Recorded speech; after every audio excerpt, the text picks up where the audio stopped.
इमारतीच्या गच्चीवरून श्वान खाली पडल्यामुळे रस्त्यावरून चालणाऱ्या 3 वर्षांच्या चिमुकलीचा मृत्यू झालाय। मुंब्र्यातल्या अमृतनगर भागामध्ये ही घटना घडली आहे। 3 वर्षांच्या मुलीच्या अंगावर हा श्वान पडला आणि त्यामुळे या मुलीचा मृत्यू झाला। ही संपूर्ण घटना सीसीटीव्ही मध्ये कैद झाली आहे।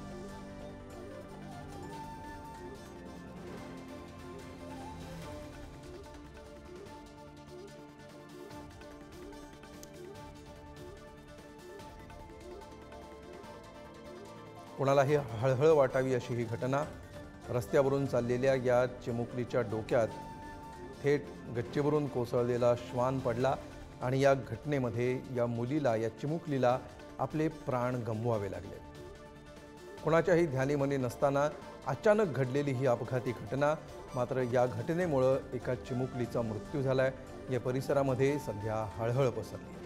अशी घटना कोणासोबतही होऊ नये अशीच प्रार्थना सध्या सर्वजण करतात।